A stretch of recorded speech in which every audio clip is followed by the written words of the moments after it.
Master के शारीरिक जीवन के अंत से जुड़े अनेक कथनों और कई घटनाओं के अर्थ को गलत समझे जाने का बड़ा खतरा है। अज्ञानी सेवकों और कठोर सैनिकों द्वारा यीशु के साथ किया गया क्रूर व्यवहार, उनके मुकदमों का अनुचित संचालन और तथाकथित धार्मिक नेताओं का निष्ठुर रवैया इस तथ्य के साथ भ्रमित नहीं होना चाहिए कि यीशु इस सब कष्ट और अपमान को धैर्यपूर्वक सहन करते हुए वास्तव में स्वर्ग में पिता की इच्छा पूरी कर रहे थे।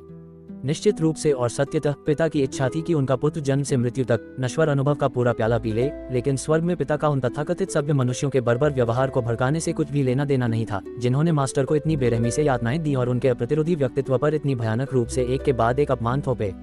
ये अमानवीय और सदमा देने वाले अनुभव, जिन्हें यीशु को अपने नश्वर जीवन के अंतिम घंटों में सहने के लिए बुलाया गया था, किसी भी अर्थ में पिता की दिव्य इच्छा का हिस्सा नहीं थे, जिसे उनके मानवीय स्वभाव ने मनुष्य के ईश्वर के प्रति अंतिम समर्पण के समय इतनी विजयी रूप से पूरा करने का वचन दिया था, जैसा कि उस 3 गुना प्रार्थना से संकेत मिलता है जो उन्होंने बगीचे में तब लिखी थी जब उनके थके हुए प्रेरित शारीरिक थकावट की नींद सो रहे थे। स्वर्ग में पिता चाहते थे कि दानपुत्र बेस्टोवल सन अपना सांसारिक अभियान स्वाभाविक रूप से समाप्त करे, ठीक उसी तरह जैसे सभी नश्वर लोगों को पृथ्वी पर और शरीर में अपना जीवन समाप्त करना होता है। सामान्य पुरुष और स्त्रियां यह उम्मीद नहीं कर सकते कि पृथ्वी पर उनके अंतिम घंटे और मृत्यु के बाद आने वाले प्रसंग को किसी विशेष छूट डिस्पेंसेशन द्वारा आसान बना दिया जाएगा। तदनुसार यीशु ने शरीर में अपना जीवन इस तरह से समाप्त करने का चुनाव किया जो प्राकृतिक घटनाओं के संचालन के अनुरूप था, और उन्होंने अमानवीय घटनाओं की एक दुष्ट साजिश के क्रूर चंगुल से खुद को बाहर निकालने से दृढ़ता से इनकार कर दिया, जो भयानक निश्चितता के साथ उनके अविश्वसनीय अपमान और अपमानजनक मृत्यु की ओर बढ़ रही थी। और घृणा की यह चौंकाने वाली अभिव्यक्ति और क्रूरता का यह अभूतपूर्व प्रदर्शन पूरी तरह से दुष्ट मनुष्यों और पापी नश्वर लोगों का काम था।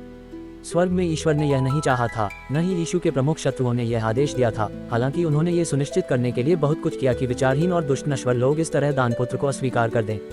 यहाँ तक कि पाप के पिता ने भी सूली पर चढ़ाए जाने के दृश्य की अत्यंत पीड़ादायक भयावहता से अपना मुंह फेर लिया। जैसा कि आप उपरोक्त उद्धरण से देख सकते हैं, यीशु ने पृथ्वी पर अपना जीवन समाप्त करने के लिए स्वेच्छा से घटनाओं के प्राकृतिक क्रम को स्वीकार किया। वह यरूशलेम में फसह के पर्व के दौरान जो होने वाला था उससे पूरी तरह अवगत था। यदि वह चाहता तो क्रूस पर मृत्यु से बच सकता था, क्योंकि वह उस स्थिति की वास्तविकताओं को अच्छी तरह जानता था। हालांकि इस घटना के क्रूर रूप के लिए मनुष्य स्वयं जिम्मेदार हैं। यहाँ तक कि पाप का राजा लूसीफर भी इस बर्बर कृत्य से मुंह मोड़कर चला गया। यीशु पृथ्वी पर 2 उद्देश्यों से आए थे। पहला, उन्हें ब्रह्मांड के इस भाग में ईश्वर से पूर्ण अधिकार प्राप्त करने के लिए आरंभ से अंत तक एक नश्वर मरणशील जीवन जीना था। इस प्रकार वह ईश्वर के प्रतिनिधि बन गए। दूसरा, उन्हें हम मनुष्यों को ये घोषणा करनी थी कि हमारा पिता ब्रह्मांड का ईश्वर है और हम स्वयं इस पृथ्वी पर भाई बहन हैं। आप स्वयं मुरांतिया पुस्तक पढ़ें। अगली बार तक नमस्ते।